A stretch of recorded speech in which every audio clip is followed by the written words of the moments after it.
আমার যমুনার জল দেখতে কালো, স্নান করিতে লাগে ভালো।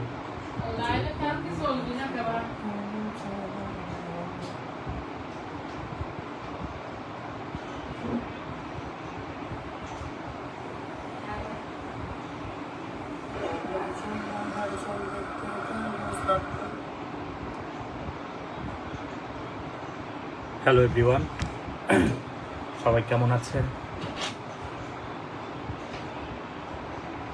তো যথারীতি আজকে সবাই জানেন যে আমার টোটাল পোস্ট অ্যাপ্রুভালে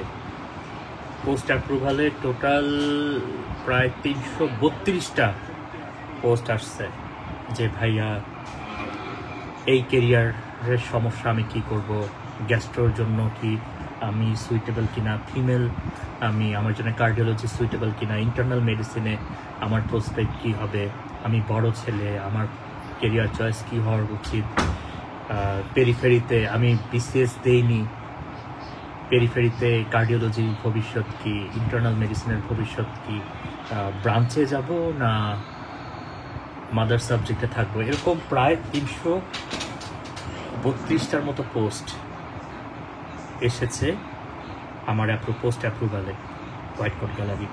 তো আমি এই জন্য আজকে দেখলাম যে প্রত্যেকটা পোস্টের আলাদা করে অ্যান্সার দেওয়া আসলে সম্ভব না আমার একার পক্ষে। তো আমি একটা জেনারেলাইজড কিছু কথা বলবো জুনিয়রদের কেরিয়ার চয়েস সম্পর্কে, আমার অভিজ্ঞতার আলোকে, আমার দৃষ্টিকোণ থেকে। এখন এখানে কথা আছে, এখানে কিন্তু আমি আবার বলছি আমার দৃষ্টিকোণ থেকে এটা, এবং আমার অভিজ্ঞতার আলোকে।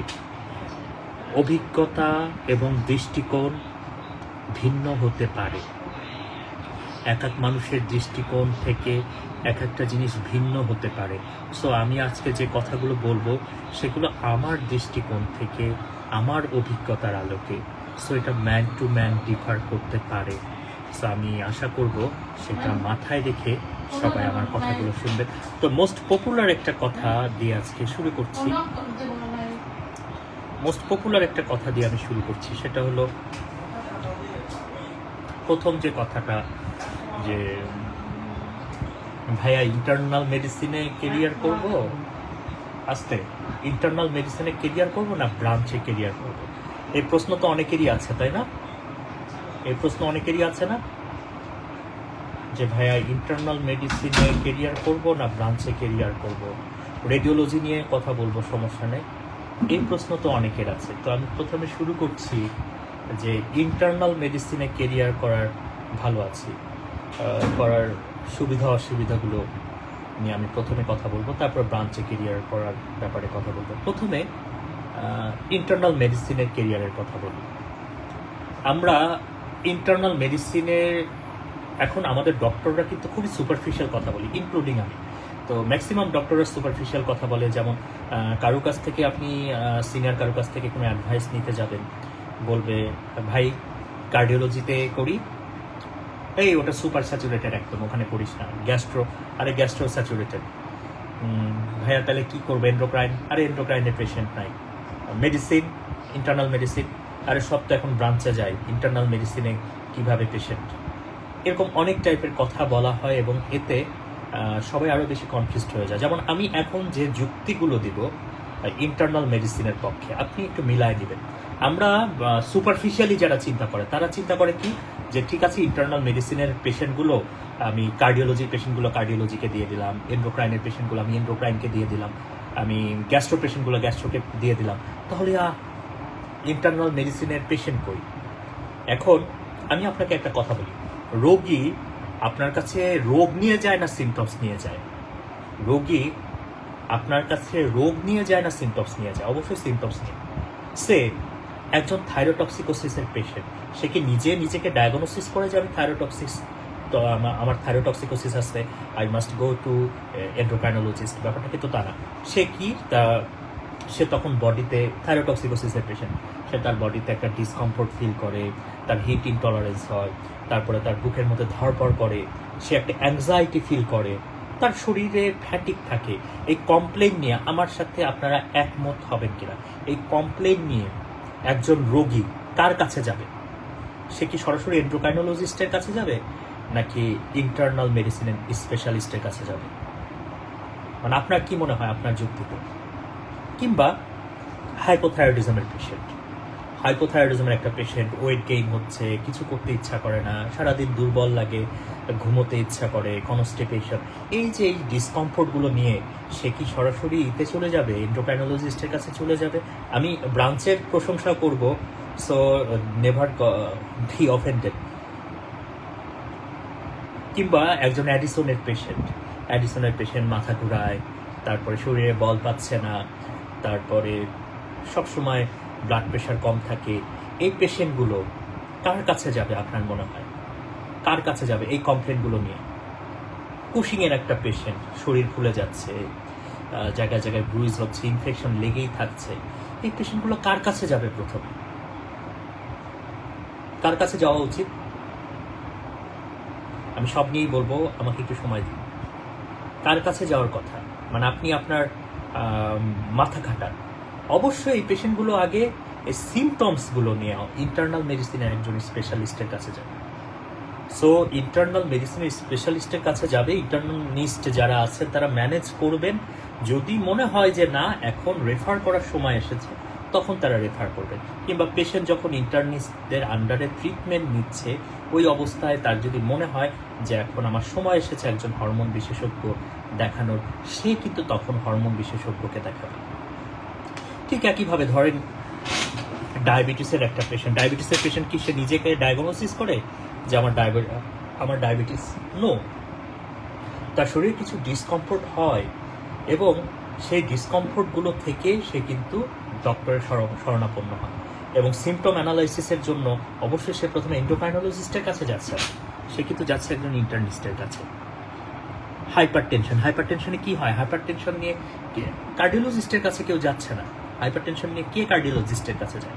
হাইপারটেনশনের যত পেশেন্ট আছে এরা শরীরে একটা ডিসকমফোর্ট ফিল করে, ডিসকমফোর্ট ফিল করা থেকে সে একজন ইন্টার্নিস্টের কাছে যায়। সে তখন তাকে ট্রিটমেন্ট করে এবং সেই ট্রিটমেন্টে সে যদি কন্ট্রোল থাকে, দ্যাটস ওকে।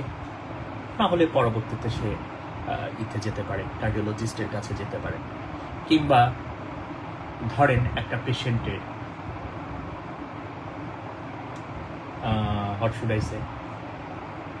একটু বুকের মধ্যে অস্থিরতা, বুকে একটা ডিসকমফোর্ট, এগুলো নিয়ে দেখা যায় যে প্রথম কেসগুলোতে সাধারণত ইন্টার্নিস্টদের কাছে বেশি যায়। সো তারা দেখার পরে তারপরে যখন বুঝতে পারে যে না আমার হার্টের সমস্যা আছে, তখন তারা কিন্তু কার্ডিওলজিস্টের কাছে যাচ্ছে। সো প্রথমে কিন্তু সব পেশেন্টগুলো সিমটমস নিয়ে আসতেছে, ডিজিজ নিয়ে আসতেছে না। সো ডিজিজ নিয়ে আসলে আপনারা কি করতেছেন? আপনারা যারা সুপারফিশিয়ালি চিন্তা করেন, তারা চিন্তা করতেছেন ওকে কার্ডিওলজির পেশেন্ট আমি কার্ডিওলজিতে দিয়ে দিলাম, পালমোনোলজির পেশেন্ট আমি পালমোনোলজিতে দিয়ে দিলাম, আমি হেমাটোলজির পেশেন্ট হেমাটোলজিতে দিয়ে দিলাম, তাহলে ইন্টার্নিস্টদের কপালে থাকলো কি? তো ব্যাপারটা তো ডিজিজ না ওরা ভাই, ব্যাপারটা হলো পেশেন্ট সিমটমস নিয়ে আসে। একটা লিম্ফোমার পেশেন্ট কি নিয়ে আসবে? একদম নন স্পেসিফিক বিভিন্ন সিমটমস নিয়ে আসবে। সে কখনো একজন হেমাটোলজিস্টের কাছে ডিরেক্ট যাবে না। সে প্রথমে কার কাছে যাবে? সে প্রথমে অবশ্যই একজন ইন্টার্নিস্টের কাছে যাবে। টিউবারকুলোসিসের যত কেসগুলো আছে, ম্যাক্সিমাম কেস কোথায় যাবে আগে? টিউবারকুলোসিসের নন স্পেসিফিক ফিভার, কাশি, এগুলো নিয়ে কার কাছে যাবে আগে? ইন্টার্নিস্টের কাছে যাবে। আমি জাস্ট এখন ইন্টারনাল মেডিসিনের প্রশংসা করতেছি, আমি এটা ডিসক্রেডিটও বলবো। যত রকমের ফিভার আছে, আমরা ট্রপিক্যাল রিজনে থাকি, আমাদের দেশে ট্রপিক্যাল রিজনে থাকার কারণে ইনফেকশাস ডিজিজের প্রবণতা অনেক বেশি। সো সবাই কিন্তু এই ফিভার রিলেটেড ডিজিজগুলো নিয়ে বা পাইরেক্সিয়া অফ আননোন অরিজিন নিয়ে সবাই কিন্তু ইন্টার্নিস্টদের কাছে যাচ্ছেন আগে। ঠিক আছে, এক ডেঙ্গুর সিজনে, আমি একটা মানে সহজ কথা বলি, এক ডেঙ্গুর সিজনে একজন ইন্টার্নিস্ট যে ভালো প্র্যাকটিস করে, এক ইন্টার্নিস্ট যে পরিমাণ ডেঙ্গু পেশেন্ট দেখে, অনেক সময় দেখা যায় যে এক ব্রাঞ্চের বড় অনেক ডক্টরও সেই পরিমাণ পেশেন্ট সারা বছরে দেখতে পারেন। মানে এই সুযোগটা আছে ইন্টার্নিস্টদের। এছাড়া আছে টাইফয়েড, এছাড়া আছে রিকেটশিয়া, এছাড়া যত রকমের, মানে আপনি অ্যানিমিয়ার যে সিমটমসগুলো, একটা পেশেন্টের খুবই অ্যানিমিয়ার যে নন স্পেসিফিক সিমটমসগুলো, এগুলো নিয়েও কার কাছে যাবে? আগে কিন্তু সবাই ইন্টার্নিস্টের কাছে যায়। হেডেক, নন স্পেসিফিক হেডেক, এগুলো সব কিছু নিয়ে ইন্টার্নিস্টদের কাছে আগে যাচ্ছে। ঠিক আছে, সো এই সুবিধাগুলো ইন্টার্নিস্টরা পান। এখন এই একটা সুবিধা গেল। 2 নম্বর হলো ইন্টার্নিস্টদের সুবিধা, বাংলাদেশের যে টার্সিয়ারি কেয়ারগুলো আছে, tertiary hospital, tertiary medical college, এই টার্সিয়ারি মেডিকেল কলেজগুলো গ্যাস্ট্রোর পেশেন্ট, কার্ডিওর পেশেন্ট, নেফ্রোর পেশেন্ট, আচ্ছা নেফ্রোলজির পেশেন্ট কি, ধরেন পা ফুলে যাচ্ছে, চোখের চারপাশে ফোলা, এই পেশেন্ট কার কাছে যাবে?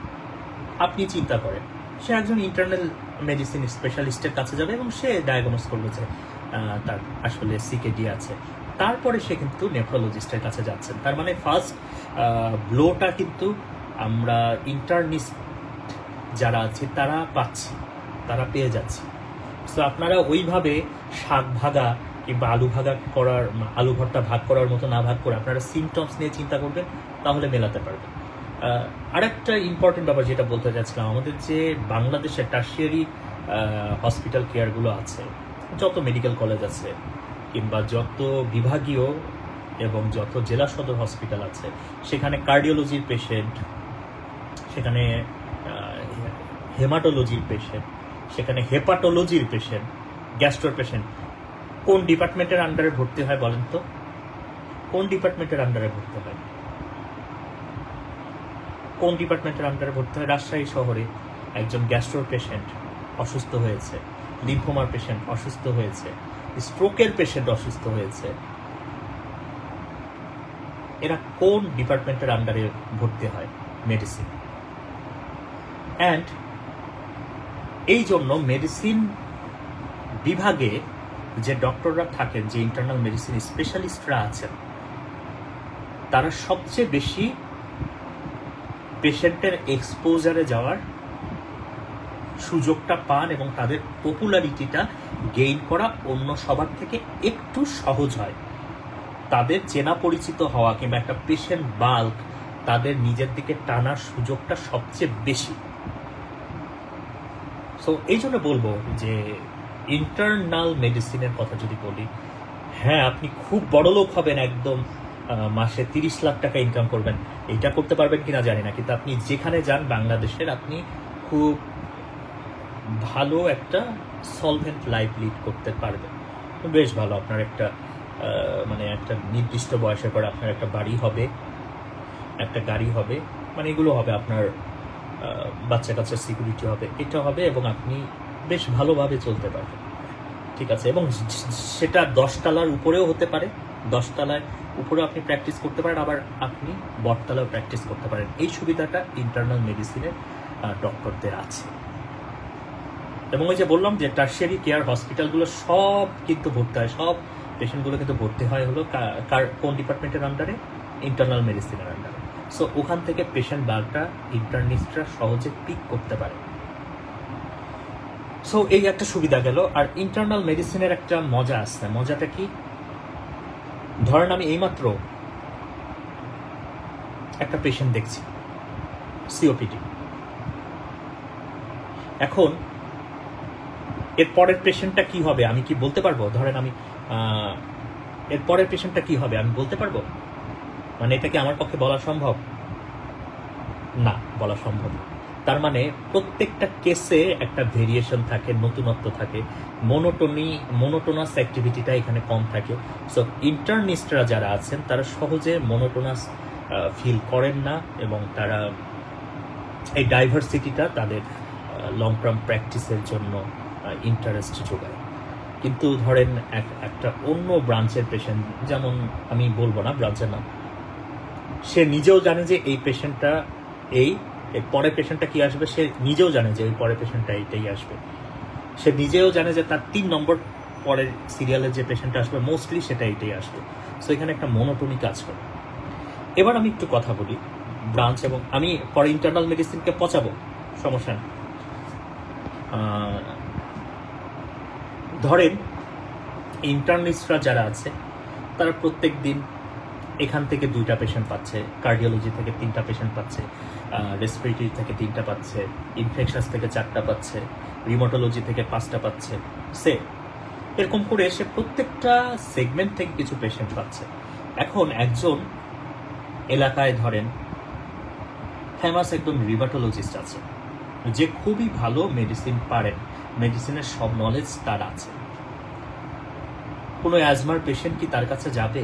সে অ্যাজমার ম্যানেজমেন্ট খুব ভালো পারেন, কিন্তু সে একজন রিমোটোলজিস্ট, তার কাছে কি যাবেন? না, যাবেন। সো যারা ব্রাঞ্চে প্র্যাকটিস করবে তাদের ফ্লোটা শুধু একদিক থেকে আসবে। সো এখানে একটা ঝামেলা হলো, ধরেন ওই শহরে আরো 3জন ওই ব্রাঞ্চের ভালো প্র্যাকটিশনার আছে। সেক্ষেত্রে যেহেতু একটা লাইন থেকে, পাইপ লাইন থেকে শুধু পেশেন্ট আসছে, তার ওখান থেকে যখন আরো ডিভিশন হবে পেশেন্ট বাল্ক অনেক সময় কমে যাওয়ার একটা সম্ভাবনা থাকে। সো এখানে ইন্টারনাল মেডিসিন একটা সুবিধা পাচ্ছে। ব্রাঞ্চের সুবিধাটা কি? ব্রাঞ্চের সুবিধাটা হলো, সবচেয়ে বড় সুবিধা হলো ব্রাঞ্চের ইন্টারভেনশন। ম্যাক্সিমাম ব্রাঞ্চ যেমন কার্ডিওলজি, ডার্মাটোলজি, রেসপিরেটরি, সবগুলো জায়গাতেই, নেফ্রোলজিতে এখানে ইন্টারভেনশনের সুযোগ আছে, যে ইন্টারভেনশনকে কাজে লাগিয়ে এক্সট্রা ইনকাম করার সুযোগ আছে। সে 10টা পেশেন্ট দেখলেও দেখা যায় যে সে 10টা পেশেন্ট দেখলেও একজন কার্ডিওলজিস্ট 10টা ইসিজি করতে হচ্ছে, 10টা ইকো করতেছে। সেখান থেকে সে আরও অনেক বেশি পরিমাণ টাকা সে বের করে নিয়ে আসতে পারতেছে, তার পেশেন্ট কম হোক। সো এই ইন্টারভেনশনগুলো এই সুবিধাটা পাচ্ছে, যেটা মেডিসিনের কিন্তু এই সুবিধাটা নেই। আর মেডিসিনের আরেকটা, ইন্টারনাল মেডিসিনের আরেকটা সুবিধা হলো, একটা মেডিকেল কলেজে দেখবেন সবচেয়ে বেশি প্রভাবশালী যে ডিপার্টমেন্টগুলো আছে সেগুলো হলো মাদার সাবজেক্টের ডিপার্টমেন্ট। এটা অনস্বীকার্য। General surgery, internal medicine, gynae. So mother সাবজেক্টের যারা একটু এই রিলেটেড ভাইব পছন্দ করে এবং যারা স্টুডেন্টের উপরে একটা ইনফ্লুয়েন্স থাকবে, স্টুডেন্টদের কাছে তার একটা অনেক বেশি মূল্যায়ন থাকবে, এরকম ভাইব যারা পছন্দ করে তাদের জন্য ইন্টারনাল মেডিসিন খুবই ভালো একটা সুযোগ হতে পারে। তবে এখানে কি, এখানে আপনি খুব যে বড় লোক হতে পারবেন এই সুযোগটা এখানে একটু কম। ঠিক আছে, এখানে একটু কম। আচ্ছা, এবার বলি, এখন বিসিএস এর ক্ষেত্রে ইন্টারনাল মেডিসিন আরও বেশি আগায় থাকে। কারণ যাদের বিসিএস হবে তারা যদি ইন্টার্নিস্ট হয় তাহলে মেডিকেল কলেজগুলোতে তাদের পোস্টিং যদি হয়, সেখান থেকে পেশেন্ট বাল্ক তারা খুব সহজে বের করে নিতে পারবে।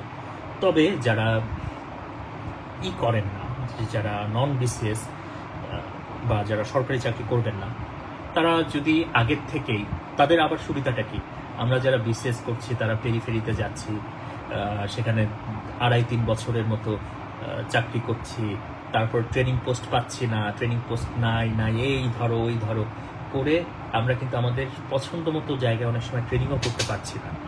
তারপরে আবার সেই জুনিয়র কনসালটেন্ট হও, তারপরে অ্যাসিস্ট্যান্ট প্রফেসর হও, বিশাল একটা গ্যাপ হয়ে যায় এখানে। কিন্তু যিনি নন বিসিএস, তার ক্ষেত্রে কি হচ্ছে, সে সুন্দর করে পাশ করে ফেলছে 5 বছরের মধ্যে, এবং সে সুযোগ সুবিধা করে একটা মেডিকেলে কিন্তু অ্যাসিস্ট্যান্ট প্রফেসর হিসেবে ঢুকে পড়তে পারছে। তো যে মেডিকেলে অ্যাসিস্ট্যান্ট প্রফেসর হিসেবে ঢুকুক, সেখানে তো পেশেন্ট ফ্লো আছে, তো সেখান থেকেও সে কিন্তু পেশেন্ট ফ্লো অনেক আগের থেকে, মানে দেখা যাচ্ছে যে বিসিএস লাইনে যারা যাচ্ছে তাদের থেকে প্রায় 6-7 বছর আগের থেকে কিন্তু সে পেশেন্ট বাল্ক গোছানোর একটা ব্যবস্থা করে ফেলতে পারতেছে। তো ওইখান থেকে কিন্তু সে একটা সুবিধা পাচ্ছে। তো দুই দিকের সুবিধা। আবার সরকারিতে পেশেন্ট বাল্ক অনেক বেশি, সো এটা দেরি করে শুরু করলেও তার পেশেন্ট গোছানোটা ওই দিক থেকে সুবিধা হয়। কিন্তু যারা বেসরকারিতে চাকরি করবেন তারা আবার অনেক আগের থেকে এটা শুরু করতে পারে, অনেক আগের থেকে অ্যাসিস্ট্যান্ট প্রফেসর হিসেবে এক জায়গায় বসতে পারে। সো এখানেও কিন্তু তাদের লস হচ্ছে না। মূল কথা দেখেন, আমি একটা কথা বলি, আমরা যে এখন স্যারদের দেখি, আমার এই কথাটা মনে রাখবেন, আমরা এখন যে স্যারদের দেখি যে একটা স্যার এত পরিমাণ ইনকাম করছেন, এত পরিমাণ ইনকাম করছেন, আমরা আমাদের সময় এত পরিমাণ ইনকাম করতে পারবো। আমার মনে আছে আমি যখন 2010 সালে বরিশালে যাই, তখন পুরো বরিশালে ইন্টারনাল মেডিসিনের উপরে FCPS করা ডক্টর ছিলেন 4 থেকে 5 জন ইন্টারনাল মেডিসিনে। এখন বরিশাল শহরে যদি ভালো করে খোঁজা যায়, আমার মনে হয় 30-40 জন ইন্টারনাল মেডিসিন স্পেশালিস্ট খুঁজে পাওয়া যাবে। সো আপনাদের এখানে আগের থেকে একটু আমাদের ডিজায়ার বলেন, আমাদের আকাঙ্ক্ষা বলেন, এগুলোকে একটু লিমিট করতে হবে। যে আমরা যে স্যারদের দেখি দিনে 1 লাখ টাকা ইনকাম করে, আমাদের সময় এই সুযোগগুলো একটু কমে যাবে, বেশ কমে যাবে। কারণ এখন অনেক বেশি পরিমাণ স্পেশালিস্ট বের হচ্ছে, অনেক বেশি পরিমাণ ডক্টর পাশ করে বের হচ্ছে। তো আমরা আগের থেকে আমাদের আকাঙ্ক্ষাটাকেও সীমিত করে ফেলব, যে আমরা ওই লেভেলের ইনকাম কিন্তু করার সুযোগ পাবো। সো এটা গেল হলো ইন্টারনাল মেডিসিনের পজিটিভ এবং নেগেটিভ ব্যাপারগুলো। এখন আর কি নিয়ে জানতে চান দেখে আমি খেয়াল করছি।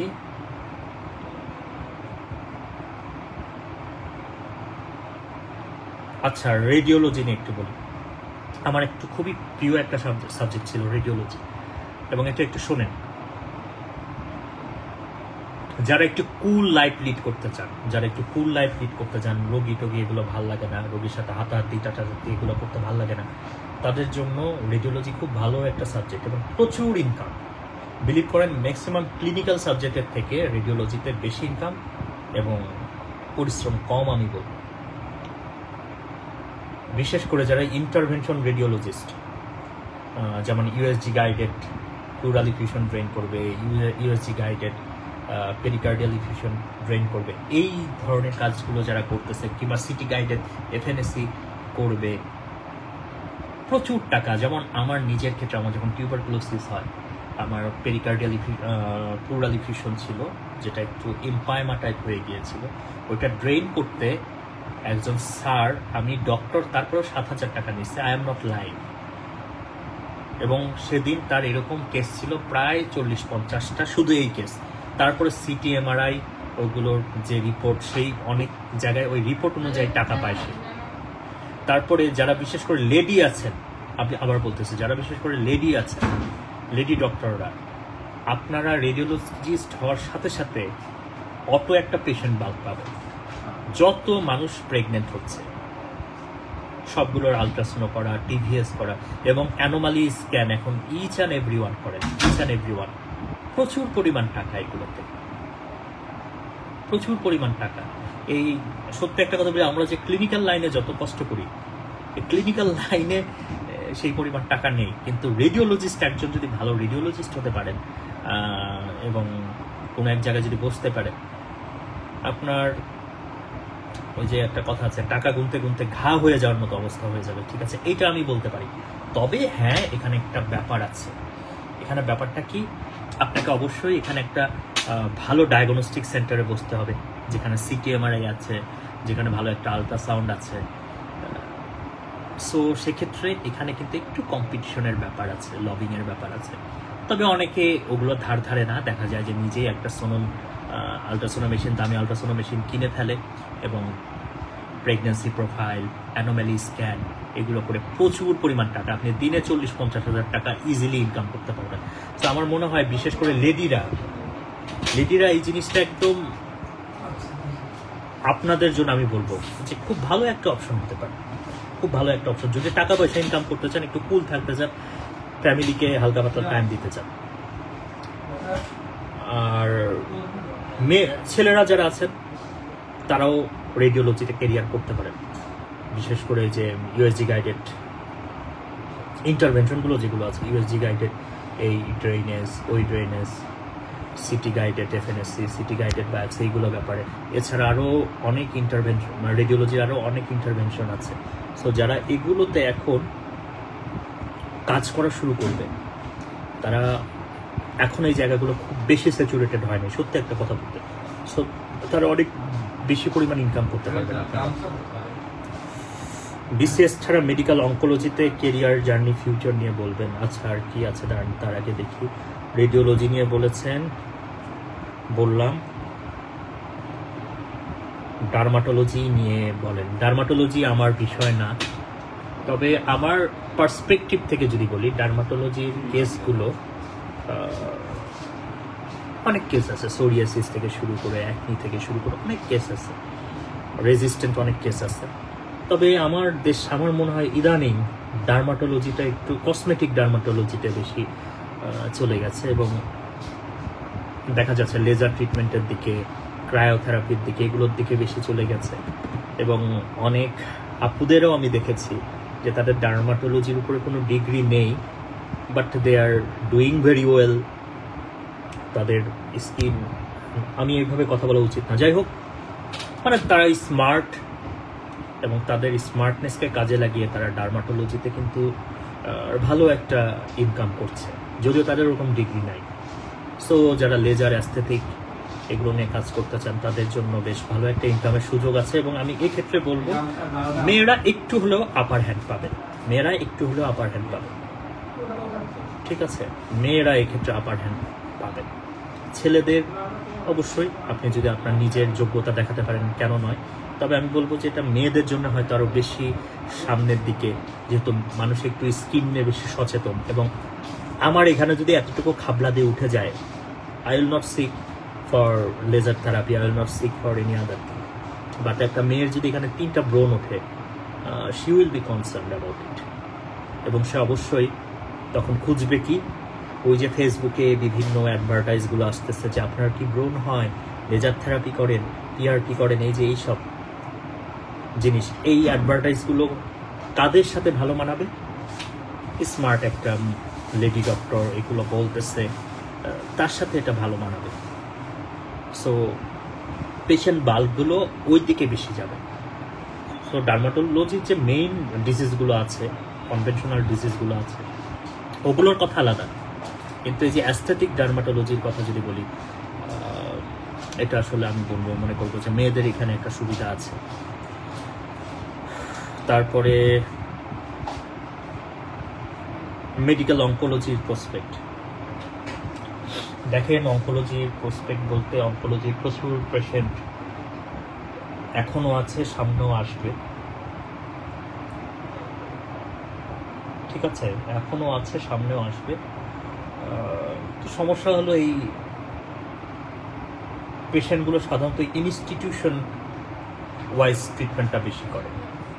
আমার কথাটা বোঝেন, যেমন আমাদের এলাকায় কারো যদি ম্যালিগনেন্সি হয়, সে কি করে, সেখান ওই যে আমাদের এনায়েতপুর মেডিকেলে চলে যায়, এনায়েতপুর বলে আমাদের ওদিকে।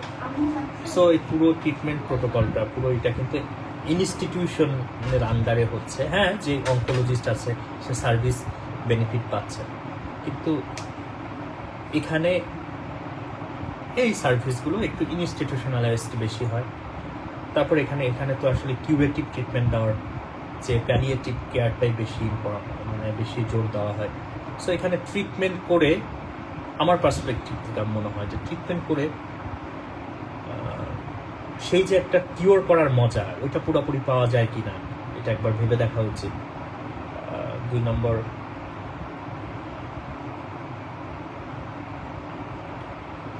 ইনকাম করতে পারবেন, ইনকাম ভালো করতে পারবেন। প্রচুর ক্যান্সার পেশেন্ট হচ্ছে, আপনার কাছে যেতেই হবে যে হতে চাচ্ছে। তবে এখানে একটা ফ্রাস্ট্রেশনের ব্যাপার আছে, প্র্যাকটিক্যাল ফ্রাস্ট্রেশনের ব্যাপার আছে। আর যারা রেডিও অঙ্কোলজি নিয়ে করতে চান তাদের অবশ্যই আগে একটু বাচ্চা কাচ্চা নিয়ে নেওয়া উচিত, কারণ অনেক সময় দেখা যায় তাদের সাবফার্টিলিটি হয়। তারপরে রেডিওলজি নিয়ে বললাম। পালমোনোলজিতে এফসিপিএস প্রাইভেট ক্যান্ডিডেট, পালমোনোলজি বাংলাদেশের পার্সপেক্টিভে অনেক ভালো একটা সাবজেক্ট আমি বলবো। কারণ কি ওই যে আমি একটা কথা লিখেছিলাম যে মানুষ অন্য সব ক্ষেত্রে অনেক সময় দেখা যায় ডাক্তার রোগী খুঁজে, একটা ব্যাপারে রোগী ডাক্তারকে খুঁজে বের করে। আপনি 1 মিনিট নিঃশ্বাস নিতে আপনার সমস্যা হোক, আপনার এখানে কেটে আঙ্গুলের মাথায় একদম কেটে 1 পোয়া রক্ত বের হোক, you will not be so much concern. But আপনার শ্বাসকষ্ট একটু হোক, you will be concerned and you will seek advice from any medical services. So শ্বাসের ব্যাপার হলে মানুষ এই ব্যাপারে খুবই কনসার্ন হয়। সো এই ক্ষেত্রে রোগীরা উল্টা ডাক্তারকে খুঁজে বের করে। এবং এখানে আরেকটা পজিটিভ ব্যাপার হলো, যখন মানুষের শ্বাসের কষ্ট হয় মানুষ তখন দেখা যায় ডিরেক্টলি রেসপিরেটরি মেডিসিন স্পেশালিস্টকেই খুঁজে বের করে, তখন আর ইন্টার্নিস্টের কাছে অনেক সময় যায় না, ওরা তখন নিজেই খুঁজে বের করে যে শ্বাসকাশের কিংবা বক্ষব্যাধির ডক্টরকে আমাকে দেখাবো, আমি বক্ষব্যাধির ডক্টরকে দেখাবো। সো এখানে প্রচুর পেশেন্ট, বাল্ক টিবি তো আছে, টিবি প্রবণ দেশ, লাং ম্যালিগন্যান্সি আছে, তো রেসপিরেটরি সিমটমসের পেশেন্ট প্রচুর। এছাড়া এই যে এই পেশেন্টগুলো ব্রঙ্কোস্কোপি করা, রেসপিরেটরি কমপ্লেন নিয়ে গেলেই আমরা ব্রঙ্কোস্কোপি করব, সেখান থেকে ইন্টারভেনশনের একটা সুযোগ আছে, স্পাইরোমেট্রি করে সেখান থেকে একটা ইনকাম করার সুযোগ আছে। সো এই সাবজেক্টটা ভালো, ইনকামের জন্য ভালো। কিন্তু সমস্যা হলো ইদানিং আপনারা জানেন, হয়তো সামনে বেটার হবে, পাস রেট খুব খারাপ, খুবই খারাপ। পাস রেট মনে হয় মানে 15 জন দিলে 2 জন 1 জন পাস করায়। This is so much frustrating. এটা আমার বানানো কথা না, আপনারা খোঁজ নিয়ে দেখতে পারেন যে রেসপিরেটরিতে পাস রেট খুব খারাপ। এখন আশা করি সামনে এটা স্যাররা খুঁজে বের করবেন কেন পাস রেট খারাপ হচ্ছে এবং এটার একটা সলিউশন করবেন। সো রেসপিরেটরিতে সুযোগ আছে অনেক ইনকাম করার, ঠিক আছে। আর এবং সেটা আপনি প্রাইভেট বলেন, বিসিএস ক্যান্ডিডেট বলেন, দুই ক্ষেত্রেই। শোনেন, প্রাইভেট এবং বিসিএস ক্যান্ডিডেটের মধ্যে মেইন পার্থক্যটা কি আমি বলে দিচ্ছি। বিসিএস যাদের আছে তারা ডিগ্রি করতে দেরি হয় এবং তাদের প্রমোশন দেরি হয়, কিন্তু প্রমোশন পাওয়ার পরে তারা যে পেশেন্টটা একসাথে অনেক হিউজ বাল্ক অফ পেশেন্টের এক্সপোজারে আসে, কিন্তু যে প্রাইভেট ক্যান্ডিডেট সে পাশ করার পরে তার ইনিশিয়ালি ফাইট করতে হয়, কিন্তু ওই জায়গায় সে 5 বছর কিন্তু আগায় আসছে। সেই 5 বছরের মধ্যে সে ডেডিকেশন যদি দিতে পারে ততদিনে দেখা যায় সে গ্যাপটা পূরণ করে আরো আগায় গেছে। তো এখানে বিসিএস নন বিসিএস খুব একটা বড় পার্থক্য কোনো সময় করে বলে আমার মনে হয় না। তারপরে ভাইয়া ডার্মাটোলজি বলছি, পেডিয়াট্রিক্স নিয়ে বলবেন, paediatrics is not my part of concern. Paediatrician যারা আছে তাদের থেকে শুনতে পারেন। আমি জাস্ট এটা বলবো যে পেরিফেরিতে যদি প্র্যাকটিস করতে চান, পেরিফেরিতে পেডিয়াট্রিক্স এবং গাইনি খুব ভালো সাবজেক্ট। মানুষ নিজের অসুবিধায় নিজের অসুখ পুষে রাখে, কিন্তু বাচ্চার অসুখ, বাচ্চা কান্না করলে কেউ এই ব্যাপারে ছাড় দেয় না। তারা মেডিকেল কেয়ার নিতে তখনই চলে যায়, এবং পেরিফেরিতে সবচেয়ে ভালো প্র্যাকটিস হলো পেডিয়াট্রিশিয়ানদের, ঠিক আছে। ওই যে বললাম, বাচ্চার যদি অসুখ হয় কেউ কিন্তু এটা ছাড় দিতে চায় না, মানে কেউ এই ব্যাপারে কেউ করে না। রিক্সাওয়ালা থেকে শুরু করে কোটিপতি কেউ এই ব্যাপারে নিগ্রহ করে না, সাথে সাথে ডক্টরের কাছে চলে যায়। সো অবশ্যই এই ফিল্ড ভালো থাকবে, কিন্তু সমস্যা প্রচুর ডক্টরও বের হচ্ছে, কিন্তু বাচ্চাও তো প্রতি বছর অনেক অনেক বেশি তৈরি হচ্ছে আমাদের জনসংখ্যা থেকে। সো পেডিয়াট্রিক্স ভালো সুযোগ, কিন্তু সমস্যা এখানে রোগী কিছু বলতে পারবে না, শুধু কাঁদবে। সো এই মেন্টালিটিটা আছে কিনা, এই মেন্টালিটি প্যারাটা নেওয়ার ক্ষমতা আছে কিনা। আর একটা ব্যাপার হলো, আমি যেটা ফেস করি যে বাচ্চা, অসুস্থ বাচ্চা দেখতে ভালো লাগে না, কিংবা বাচ্চা কেউ মারা গেলে সেটা দেখতে ভালো লাগে না, স্পেশালি আমার, মানে আমি এটা নিতে পারি না। সো এটা একটা আমার মনে হয়, হয়তো দেখতে দেখতে পরে ঠিক হয়ে যায়, কিন্তু এটা আমার কাছে খুব কষ্টের মনে হয়। তারপর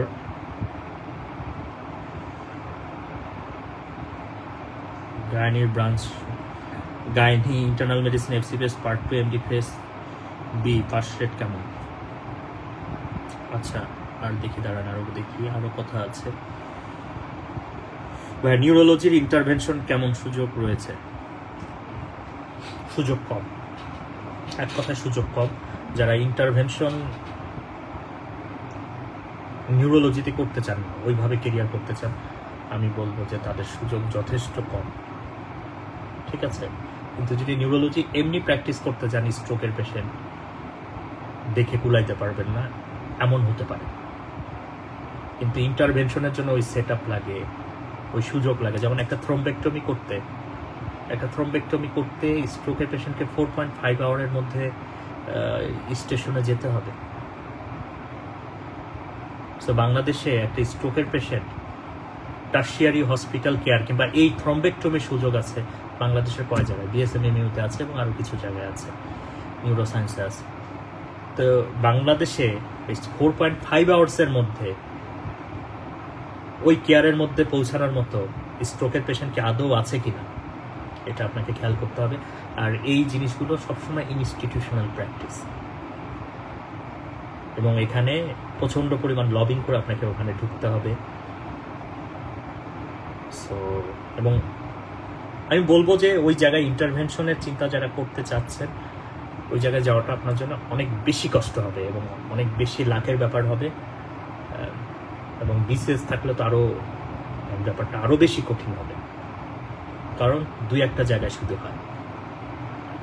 সো আপনাকে ওই 2-1টা জায়গার মধ্যে থাকতে হবে, আর ইনস্টিটিউশন ছাড়া আলাদা আপনি এটা প্র্যাকটিস করতেও পারবেন না।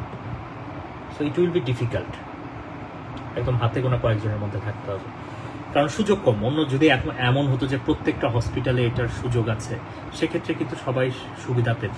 এখন নিউরো সায়েন্সে আপনি যখন থ্রম্বেক্টমি করবেন তখন কিন্তু আপনি আলাদা বেতন পাচ্ছেন না, আলাদা টাকা পাচ্ছেন না। বিএসএমইউতে যখন আপনি করবেন তখন কিন্তু আলাদা টাকা পাচ্ছেন না, এটা খেয়াল রাখতে হবে।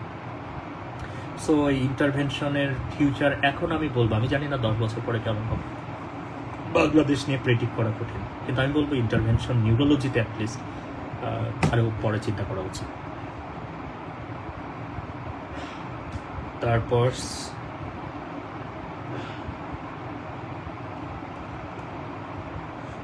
আচ্ছা, গ্যাস্ট্রো এফসিপিএস হেপাটোলজি নিয়ে বলি।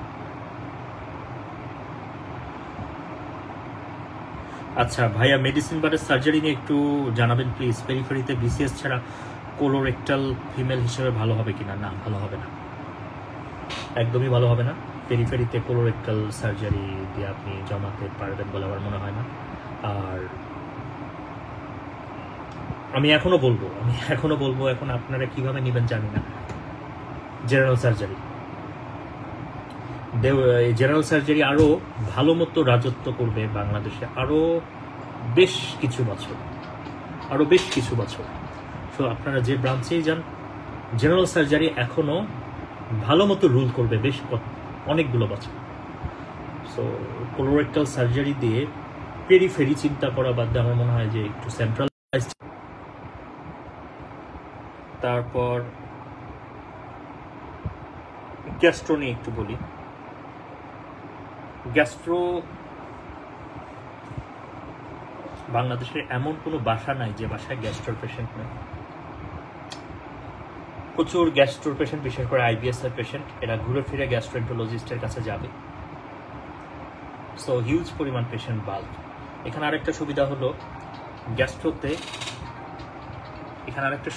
গ্যাস্ট্রোতে কোনো ডিপ্লোমা কোর্সও নাই, যে জন্য হ্যাঁ এমডি থেকে প্রচুর বের হচ্ছে, এফসিপিএস থেকে এখন বের হওয়া শুরু হয়েছে, কিন্তু এখনো ওই পরিমাণ স্যাচুরেটেড হতে পারেনি। লাইক কার্ডিওলজিতে যে পরিমাণ স্যাচুরেশন, এই পরিমাণ স্যাচুরেটেড এখনো হয়নি। আর এখানে ইন্টারভেনশনের সুযোগ আছে, কোলোনোস্কোপি, এন্ডোস্কোপি। সো এখান থেকে প্রচুর পরিমাণ টাকা ইনকাম করার সুযোগ কিন্তু আছে গ্যাস্ট্রোএন্টারোলজিতে, ঠিক আছে? সো গ্যাস্ট্রোএন্টারোলজি এই দিক দিয়ে ভালো, গ্যাস্ট্রোএন্টারোলজি চিন্তা করতে পারেন। তবে একটু পেরিফেরির দিকে গ্যাস্ট্রো ইন্টারভেনশনের সুযোগ কম। ওই যে আগেই বললাম, ইন্টারভেনশন যেখানেই আছে আপনাকে মনে করতে হবে, যেমন আমি ঢাকার ক্ষেত্রেই বলি, এই যে মিরপুর এলাকায় ইন্টারভেনশন করার মতো জায়গা কি কি আছে? পপুলার আছে, ল্যাব এইড আছে, হয়তো আলোকে থাকতে পারে আমি জানি না। সো আপনাকে কম্পিট করতে হবে। যখন গ্যাস্ট্রোএন্টারোলজিস্ট অনেক বেশি হয়ে যাবে, কি যখন গ্যাস্ট্রেন্টোলজিস্ট অনেক বেশি হয়ে যাবে, then you will have to compete. So একটা সময় এমন আসবে যখন আপনাকে ওই পোস্টটার জন্য কম্পিট করতে হবে, ওই ল্যাবের জন্য কম্পিট করতে হবে। সেটাও মাথায় রাখতে হবে। আর হেপাটোলজি নিয়ে একজন জানতে চাইছে, হেপাটোলজি অবশ্যই ভালো সাবজেক্ট বটে, কিন্তু সমস্যা হলো হেপাটোলজির কেসগুলো ম্যাক্সিমাম ক্ষেত্রে, আমার এক্সপিরিয়েন্স বলে ম্যাক্সিমাম ক্ষেত্রে গ্যাস্ট্রেন্টোলজিস্টরা এটা বাইপাস করে নিয়ে নেয়। কেন? তারা অবশ্যই জানেন, আমি বলবো না জানেন না, কিন্তু আমি যত সিএলডির পেশেন্ট দেখছি, ম্যাক্সিমাম পেশেন্ট দেখছি হলো গ্যাস্ট্রেন্টোলজিস্টরা ডিল করতেছে আমাদের ডিএমসিতে। সো হেপাটোলজির, পিওর হেপাটোলজির পেশেন্টগুলো তো সিএলডির পেশেন্ট, এই সিএলডির পেশেন্টের অনেক বড় একটা অংশ আবার গ্যাস্ট্রোতে চলে যাচ্ছে। সো এখানে পেশেন্ট বাল্ক ওই হিসেবে কমে যাচ্ছে, ওই হিসাবে পেশেন্ট বাল্কটা কমে যাচ্ছে। আর একটা পাইপলাইন থেকে আপনি শুধু পেশেন্ট পাচ্ছেন। সো সেখান থেকে আপনি যদি ভালো করতে পারেন খুব ভালো করবেন, আর যদি খুব একটা ভালো না গোছাতে পারেন নিজেকে, তাহলে প্র্যাকটিস করা একটু জটিল হবে। আচ্ছা, আরেকজন বলছে ভাই এমআরসিপি নিয়ে কিছু বলেন, অনেকবার কমেন্ট করে ফেলছি, এটা কেরিয়ার। আমি সত্য একটা কথা বলি, নেভার মাইন্ড, আমি এমআরসিপি পার্ট 1ও দেইনি, ভালো ডিগ্রি, এটা একটা এন্ট্রান্স এক্সাম করবো ইউকের জন্য। এমআরসিপি বাংলাদেশে আসলে কোনো সুবিধা আপনি ওরকম পাবেন না। যেমন এমআরসিপি করে আপনি যদি এমআরসিপি করার পরে যদি আপনি ট্রেনিং করে আসেন ইউকে থেকে, সেই ক্ষেত্রে মাত্র এমআরসিপি ডিপ্লোমা হিসেবে বিএমডিসি কাউন্ট করে। তার মানে বাংলাদেশে এমআরসিপিকে এখনো ডিপ্লোমা হিসেবে কাউন্ট করে। সো এমআরসিপি থেকে আমরা এমআরসিপি পাশ করাটা যতটা জটিল, সেই হিসেবে বাংলা বিএমডিসি সেটাকে এখনো সেই পরিমাণ স্বীকৃতি দিতে পারেনি। সো বাংলাদেশের কথা যদি চিন্তা করেন এমআরসিপি, তাহলে আমি বলবো যে এমআরসিপির সাথে অবশ্যই আপনাকে কিছু একটা করতে হবে, অ্যাটলিস্ট এমডি অর এফসিপিএস। নাহলে শুধু এমআরসিপি দিয়ে বাংলাদেশের পার্সপেক্টিভে যদি গভর্নমেন্ট জবে থাকে, it will be difficult for you in case of promotion. ঠিক আছে, এছাড়াও অন্য জায়গাতেও এমআরসিপি, যেখানেই ওই যে ফেলোশিপ এফসিপিএস ডক্টর যেখানেই থাকবে, সেখানেই দেখবেন যে আপনি, ওরা তো মেজরিটি এফসিপিএস, যেখানে যে ইনস্টিটিউশনে থাকবেন ওখানে দেখবেন যে মেজরিটি হলে এফসিপিএস করা, তখন আপনি ওখানে একটা নিগ্রহের শিকার হতে পারেন। তবে বাইরের দেশে আপনি চাইলে তো মুভ করতেই পারেন, বাইরের দেশে এমআরসিপি করে মুভ করার সুযোগ আছে এবং ভালো জব করার সুযোগও আছে। তো আপনাকে ওইভাবে চিন্তা করতে হবে। পালমোনোলজি নিয়ে বলছি, গ্যাস্ট্রো নিয়ে বলছি, তারপর নেফ্রো। আচ্ছা, এখন মেয়েদের পার্সপেক্টিভ নিয়ে একটু বলি, তারপর এন্ডোক্রাইন, ইন্টারনাল মেডিসিন নিয়ে বলছি। ভাইয়া, মেয়েদের ক্ষেত্রে একটা সুযোগ আছে গ্যাস্ট্রোতে, মেয়েদের ক্ষেত্রে কেন সুযোগ আছে আমি বলবো। বিশেষ করে আমাদের দেশের মানুষ এখনো কিন্তু অনেক পরিমাণ কনজারভেটিভ।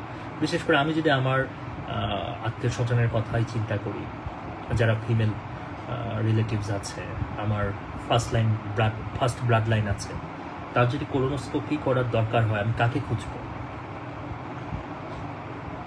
কারো যদি কোলোনোস্কোপি করার দরকার হয়, আমি কাকে খুঁজব? অবশ্যই একজন, ওই সময় দেখবেন যে I am searching for someone ladies. So যারা ফিমেল আছেন, তারা যদি আপনারা গ্যাস্ট্রোতে কেরিয়ার করেন, আপনারা এটা কখনো ভাববেন না যে গ্যাস্ট্রোতে কেরিয়ার করলে আমার কী অবস্থা হবে। আপনারা একটা ভালো অ্যামাউন্টের পেশেন্ট, কোলোনোস্কোপি পেশেন্ট পাবেন বাংলাদেশে, ভালো একটা অ্যামাউন্টের কোলোনোস্কোপির পেশেন্ট পাবেন। ঠিক আছে, এখন আর একটা ব্যাপার, কার্ডিওলজির ক্ষেত্রে যদি বলি, কার্ডিওলজির ক্ষেত্রেও ইকো করতে হলে কিন্তু আপনাকে চেস্ট এক্সপোজ করতে হয়, এবং সেক্ষেত্রেও অনেকেই লাইক করেন, এখনও অনেকেই লাইক করেন। এখনও ওই যে কার্ডিওলজিস্ট, কিন্তু মেয়ে কার্ডিওলজিস্ট আগে এতটা ছিল না, এখন কিন্তু হচ্ছে। এখন যখন এই সুযোগটা তৈরি হবে যে একই সেন্টারে ফিমেল কার্ডিওলজিস্ট আছেন, মেল কার্ডিওলজিস্ট আছেন, ইকো করাতে হবে, কাকে চয়েস করবে? অবশ্যই ফিমেল কার্ডিওলজিস্টকে চয়েস করবে। সো আপনারা গ্যাস্ট্রো বলেন আর কার্ডিও বলেন, এই দুই ক্ষেত্রে ফিমেলদের কেরিয়ার যথেষ্ট যুক্তিসঙ্গত আমি মনে করি। আর এখানে কার্ডিওলজি নিয়ে বলছি, কার্ডিওলজি হলো এমন সমস্যা, কার্ডিওলজি সুবিধা হলো ঘরে ঘরে কার্ডিয়াক পেশেন্ট এবং এই যে ইন্টারভেনশনের সুবিধা। ইন্টারভেনশনাল কার্ডিওলজি সবাই হতে পারবেন না, ইন্টারভেনশনাল কার্ডিওলজি সবাই হতে পারবে না, ওই সুযোগ সবাই পাবেন না এবং ওইদিকে সবাই যায়ও না। সবাই ইকোটার উপরে বেশি নির্ভর করে, ইসিজির উপরে নির্ভর করে এবং বেসিক যে ট্রিটমেন্ট আছে এটার উপরে বেশি নির্ভর করে। সো এগুলো করতে পারবেন ম্যাক্সিমাম। হ্যাঁ, কেউ কেউ যেতে পারবেন ওই পর্যায়ে, ইন্টারভেনশনের পর্যায়ে, কারণ বাংলাদেশের সুযোগ নাই ভাই। যেখানে সুযোগ নাই সবাই ইন্টারভেনশন করতে আপনারা পারবেন না, ঠিক আছে? সো কার্ডিওলজি হলে আপনি একটা পেশেন্ট থেকে অনেক পরিমাণ টাকা বের করে নিয়ে আসতে পারতেছেন, সত্যি কথা বলতে। আর কার্ডিয়াক পেশেন্ট প্রচুর। তবে এখানে একটা ব্যাপার আছে, কার্ডিওলজি আসলেই অনেক স্যাচুরেটেড হয়ে গেছে, এটাও সত্য। কারণ এই সাবজেক্টে ডিপ্লোমাও আছে, ডিপ্লোমা কনসালটেন্টরাও বের হচ্ছেন হিউজ পরিমাণ, তারপর এমডি থেকে বের হচ্ছেন, এফসিপিএস থেকে বের হচ্ছেন, এত বেশি পরিমাণ বের হচ্ছেন যে এখন পেরিফেরি পর্যন্ত কার্ডিওলজিস্ট চলে যাচ্ছে। আর ওই যে আগের কথাই, যে কার্ডিওলজিস্ট সে কিন্তু শুধু কার্ডিয়াক পেশেন্ট ডিল করতে পারবে, তার কাছে কিন্তু অ্যাজমার পেশেন্টটা যাচ্ছে না। সো এখানে এখন ভবিষ্যতে আপনার 5 ইয়ার্স আপনারা এখন যে পরিমাণ ইনকাম কার্ডিওলজিস্টদের দেখতেছেন সেই পরিমাণ ইনকাম করতে পারবেন এক কথা। এবং আপনাকে পেরিফেরির দিকে যেতে হবে, আরও পেরিফেরির দিকে যেতে হবে। এবং আমার মনে হয় আজ থেকে 10 বছর পরে কার্ডিওলজিস্ট আপনার ইতে থাকবে, উপজেলা পর্যায়ে চলে যাবে, সব উপজেলা পর্যায়ে, ঠিক আছে? সো এটা একটা হয়ে গেছে।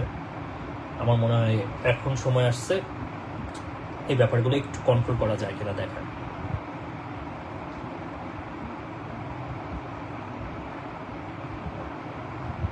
আর একটা ব্যাপার হলো, এটা একটা ইমার্জেন্সি কন্ডিশন। সো যে কোনো সময় আপনার কেরিয়ার বড় রকমের ঝুঁকির সম্মুখীন হতে পারে, এটা মাথায় রাখতে হবে। আচ্ছা, আর branch like gastro, FCPS, MD কোনটা বেটার? দেখেন ভাই, যেটা করতে পারেন সেটাই বেটার, যেটা করতে পারেন সেটাই বেটার। এফসিপিএস এমডি যেটা করতে পারেন সেটাই বেটার। এফসিপিএসটা একটু আমার কাছে মনে হয়েছে ট্রেনিংটা, এফসিপিএস এর যে ট্রেনিং এটা একটু লিবারেল, ঠিক আছে? এখানে একটু লিবারেলভাবে ট্রেনিংটা করার সুযোগ মেলে, চাইলে একটু গ্যাপ নেওয়া যায়। মিড টার্ম পাস করাটা আমার কাছে মনে হয়েছে অপেক্ষাকৃত সহজ ফেজের থেকে। কিন্তু এখানে আবার ওই যে থিসিসের প্রোটোকলের জন্য প্রফেসর খুঁজে পাওয়া অনেক সময় কঠিন হয়ে যায়, এটা মাথায় রাখতে হবে।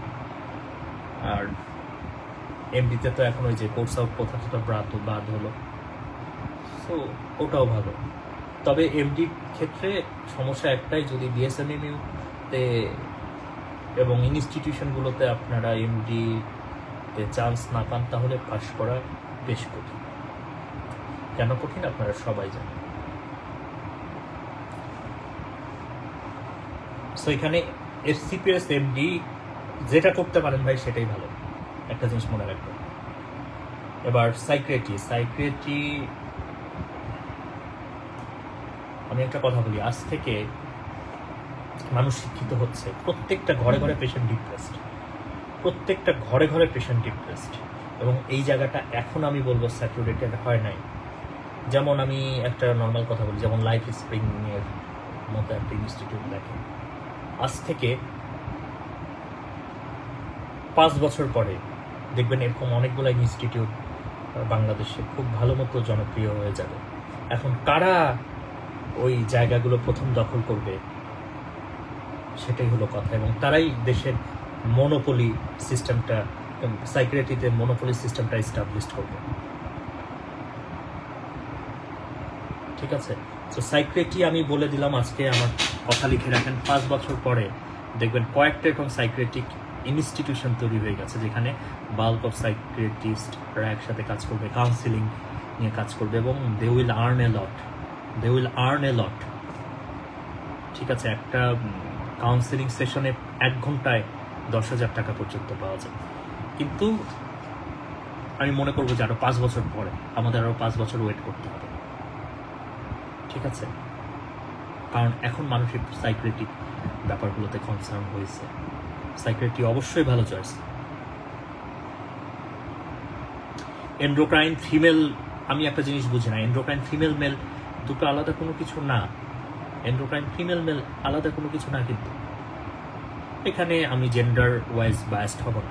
এন্ডোক্রাইন ভালো সাবজেক্ট, আপনি কমপ্লিকেটেড কেসগুলো পাবেন। বাংলাদেশের প্রচুর ডায়াবেটিক কমপ্লিকেশনের পেশেন্ট, বাংলাদেশে প্রচুর থাইরয়েডের patient, you will get a good load of patient from there. কিন্তু এখানে একটাই সমস্যা যে এখনও এই ম্যাক্সিমাম পেশেন্টগুলো, মানে যে প্রাইমারি পেশেন্টগুলো, ইন্টারনাল মেডিসিন স্পেশালিস্টরাই বেশি ডিল করে, আর পোস্ট কম সরকারি চাকরিতে, সব ইনস্টিটিউশনে ট্রেনিং করা যায় না, এরকম কিছু সমস্যা আছে। এবং ম্যাক্সিমাম ক্ষেত্রে তাদের রেফার্ড কেসগুলো দেখতে হয়। সো পেশেন্ট বাল্ক এখনো, আরেকটা ব্যাপার, এখনো আন্ডার স্যাচুরেটেড। এখনো এখানে আরো অনেক ডক্টর বাংলাদেশ ডিজার্ভ করে, এবং মানুষ যখন আরো সচেতন হবে তখন এন্ডোক্রাইনোলজিস্ট জিনিসটাকে আরো ভালো মতো চিনতে পারবে। They will seek their advice. ঠিক আছে, এবং এখানে ফিমেল মেল কোনো আলাদা ভ্যারিয়েশন নাই, ভালো। এখানে ইমার্জেন্সি টেন্সি এমন কিছু নাই, আপনারা করতে পারেন। কিন্তু এখানে ইন্টারভেনশন যেহেতু নাই, সো ব্রাঞ্চে যাওয়ার একটা মেইন উদ্দেশ্য থাকে, আমি বলবো যে ইন্টারভেনশন করে আলাদা কিছু টাকা বের করা, এই সুযোগটা এখানে কম।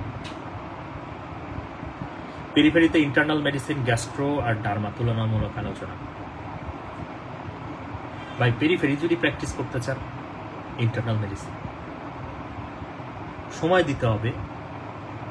দিতে হবে। আপনি যে এক জায়গায় বসবেন আপনি পেশেন্ট পাওয়া শুরু করবেন তা না, আপনাকে সময় দিতে হবে। পেরিফেরিতে ইন্টারনাল মেডিসিনের উপরে কিছু।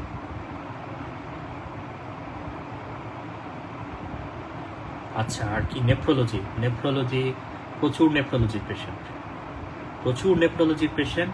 সো পেশেন্ট বাল্ক নিয়ে চিন্তা করেন না। আমি এমনও হয়েছে যে ইন্টারনাল মেডিসিন আমাদের ওয়ার্ডে যত পেশেন্ট ভর্তি আছে 70%-এরই সিকেডি। সো বিশাল পরিমাণ একটা পেশেন্ট পাচ্ছেন আপনি এখানে।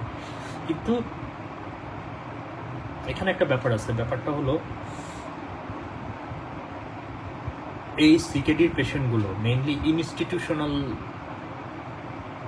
গাইডেন্সটা বেশি নেয়, যেমন নিকডু, কিডনি ইনস্টিটিউশন, ঠিক আছে, কিংবা সো ওরা ওই রিলেটেড এগুলো বেশি নেয়। সো যারা এখানে বিসিএস এর সাথে জড়িত, যারা সরকারি চাকরি করে, তাদের জন্য এই পেশেন্টগুলো পাওয়া একটু বেশি সহজ, যারা বেসরকারি চাকরিতে আছেন তাদের থেকে।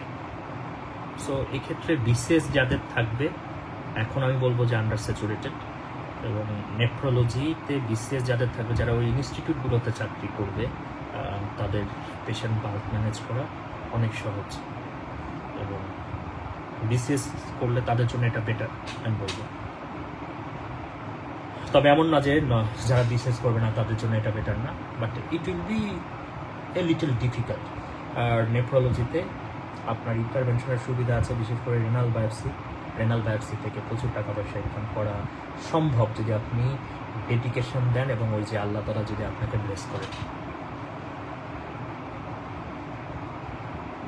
পেডিয়াট্রিক, গ্যাস্ট্রোএন্টারোলজি, কার্ডিওলজি, নিউরোলজি, এই সাব স্পেশালিটিগুলোর ফিউচার কেমন? নিউরো মেডিসিন ফিমেলদের জন্য কেমন? ভালো হবে।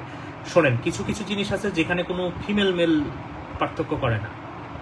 যেমন আমাকে যদি সত্যি করে বলেন যে ভাই অর্থোপেডিক্সের জন্য কি ভালো, আমি এক চান্সে বলবো, কিংবা জেনারেল সার্জারির জন্য কাটা ভালো, আমি এক চান্সে বলবো যে এখানে এখনো মেল ডমিনেন্স আমাদের সোসাইটিতে পছন্দ করে। আমি কিন্তু এটা বলতেছি না যে ফিমেলরা মেলদের থেকে ভালো, সার্জারি পারে না, বরং আমি বলবো ফিমেলরা আরও ভালো সুচারুভাবে একটা সার্জারি করার ক্ষমতা রাখে, তারা আরও বোঝানো হয়। বলাই আছে যে লেডিস ফিঙ্গার লাগে সার্জারির ক্ষেত্রে, ঠিক আছে, যেমন করে বনে সুন্দর একটা কাঁথা, ওরকম সুন্দর হাত দরকার হয়।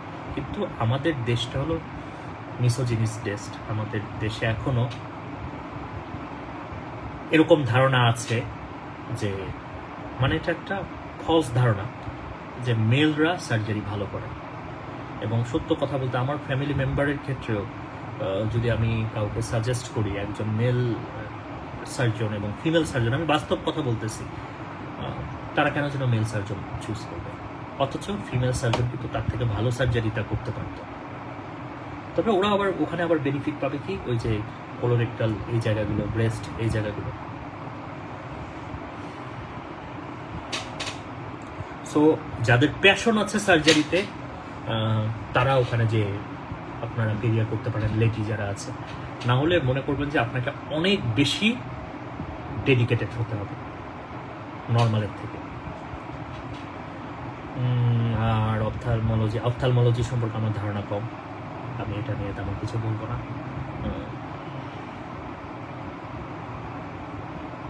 এন্ডোক্রাইনোলজি নিয়ে বলে ফেলছি। অর্থোপেডিক্স,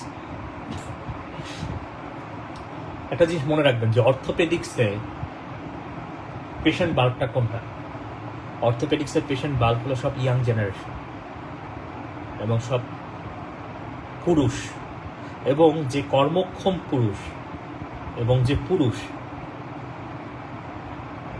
তার পেছনে মানুষ দেদারসে টাকা ঢালে। তো যে একটা হাত ভেঙে ফেললো, যে পুরুষ কিংবা যে ছেলেটা একটা হাত ভেঙে ফেললো, তার জন্য দরকার হলে মানুষ জমি বিক্রি করে এসে তার পেছনে খরচ করে। সো অর্থোপেডিক্সের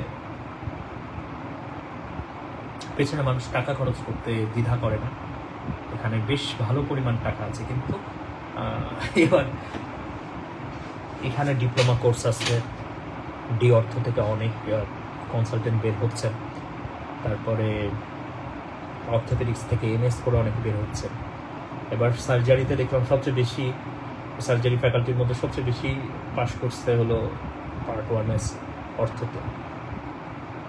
তো ইনারা যখন কনসালটেন্ট হবেন তখন স্বাভাবিকভাবে এখন আপনারা যেরকম অর্থোপেডিক্সের ইনকাম দেখছেন সেই পরিমাণে ইনকাম তখন থাকবে না। স্বাভাবিক একটা জিনিস চিন্তা করেন, একটা জায়গায় আপনি আগে 20টা পেশেন্ট দেখতেন অর্থোপেডিক্স, এখন ওখানে আরো 2 জন যদি আসে, আপনার তো খুব ভালো প্র্যাকটিস থাকলে আপনি 20টার জায়গায় আপনি 10টা পেশেন্ট আপনাকে তখন দেখতে হবে। সেই ব্যাপারগুলো মাথায় রাখতে হবে। তো প্রত্যেকটা আসলে কি বলবো আর কি, নেফ্রোলজি নিয়েও বলছি, অপথ্যালমোলজি নিয়ে ফুল সাবজেক্ট আর কি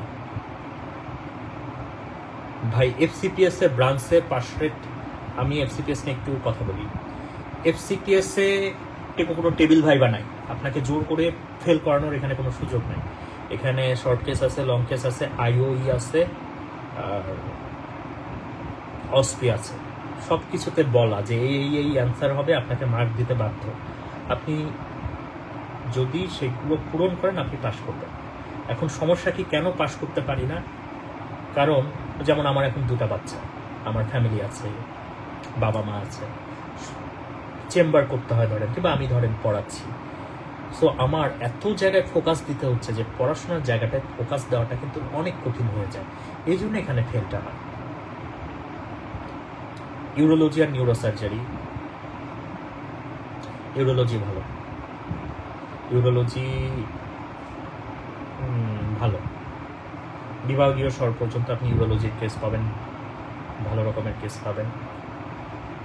নিউরোসার্জারির ক্ষেত্রে সমস্যা হলো সব জায়গায় আপনি নিউরোসার্জারি করতে পারবেন না, আপনাকে একদম প্রিম ইনস্টিটিউটগুলোতে থাকতে হবে। So you have to be very much confident, very much benefited এবং লবিং থাকতে হবে। আর একজন নিউরোসার্জারি, কার্ডিয়াক সার্জারি এগুলোতে, এখন আমি যদি বলি আমার ফ্যামিলি মেম্বার কাউকে আমি নিউরোসার্জারি একটা কেসে নিব, আমি সবচেয়ে বেশি এক্সপিরিয়েন্স যে তাকেই কিন্তু খুঁজব। সো এই জায়গাগুলো একটু স্লো। আপনি একটা জিনিস, এই যে কালকের কথা আমি একটু বানায় বলতেছি না, আমাকে এক ভাইয়া নক দিছে যে আমার এক ভাই, ছোট ভাই, সে কার্ডিওথোরাসিকে পাশ করেছেন, কত ভালো একটা সাবজেক্ট কার্ডিওথোরাসিক সার্জারি। এখন কোনো চাকরি নাই, এখন কোনো সার্জারি নাই ওইগুলো, এখন সে একটা চেম্বার চাচ্ছে। সো আমি বলবো, খুব যদি এমন যদি হয় যে আপনার ধরেন টাকা পয়সার কোনো অভাব নাই, ভালো ব্যাংক ব্যালেন্স আছে, কিংবা আপনার অর্থনৈতিক সিকিউরিটি আছে, সেক্ষেত্রে আপনি এই সাবজেক্টগুলোতে যেতে পারেন। সেক্ষেত্রে অনেক সময় একদম ইউ উইল বি হিউজ যদি আপনার লাক খোলে, না হলে একদম লেট এজে টাকা পয়সা আসবে।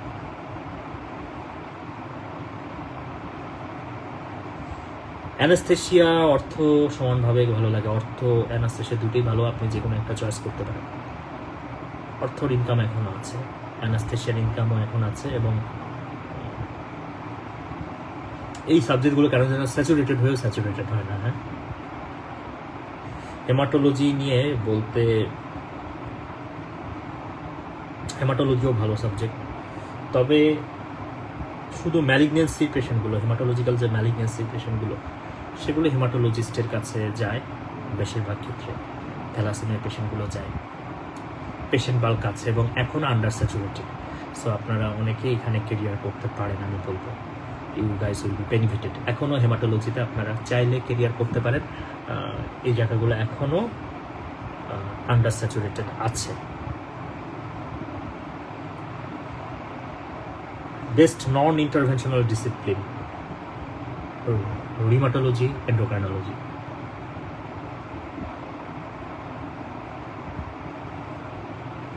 একটি মেডিকেল কলেজ হাসপাতালের জন্য মেডিসিন ডাক্তার খুবই জরুরি। পেরিফেরিতে সুযোগ কেমন?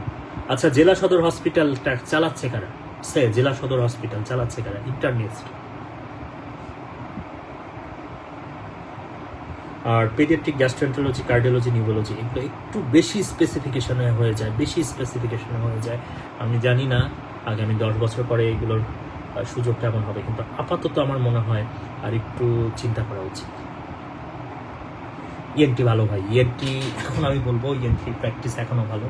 আপনি মেডিকেল প্র্যাকটিসও করতে পারবেন, আবার টনসিল অপারেশন করে আপনি শেষ করতে পারবেন।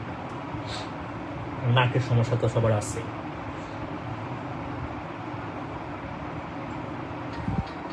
ভাইয়া মাত্র ইন্টার্নশিপ শেষ করছি, চাকরিতে জয়েন করা ভালো উচিত নাকি পোস্ট গ্রাজুয়েশন? ভাই আগে পোস্ট গ্রাজুয়েশন পর, পোস্ট গ্রাজুয়েশন পর ইন্টার্ন শেষ করে বের হওয়ার পরে সবচেয়ে বেশি মানুষের পড়াশোনার স্টেমিনা থাকে। তুমি আগে পোস্ট গ্রাজুয়েশনের পড়া শেষ করো। আর একটা জিনিস কেন আপনারা বোঝেন না, এখন ট্রেনিদের বেতন 35,000 টাকা হয়ে গেছে। আপনি বাইরে কোনো জায়গায় ঈদে এত বেতন পাবেন? কোন ইনস্টিটিউট আপনাকে এত বেতন দেবে? লেকচারারে এখনো 20-25,000 টাকা দেয় না। তো আগে আপনি, এখন সবচেয়ে চালাক যারা, তারা হলো আগে পড়াশোনা করে পোস্ট গ্রাজুয়েশনে চান্স পাবে, তাহলে টাকাও পাবে 35,000, প্রসপেক্টও ভালো হতে থাকবে। রিউমাটোলজির প্রসপেক্ট আস্তে আস্তে মানুষ শিক্ষিত হচ্ছে, এখন আন্ডার স্যাচুরেটেড, সো আমি বলতে পারি ভালো।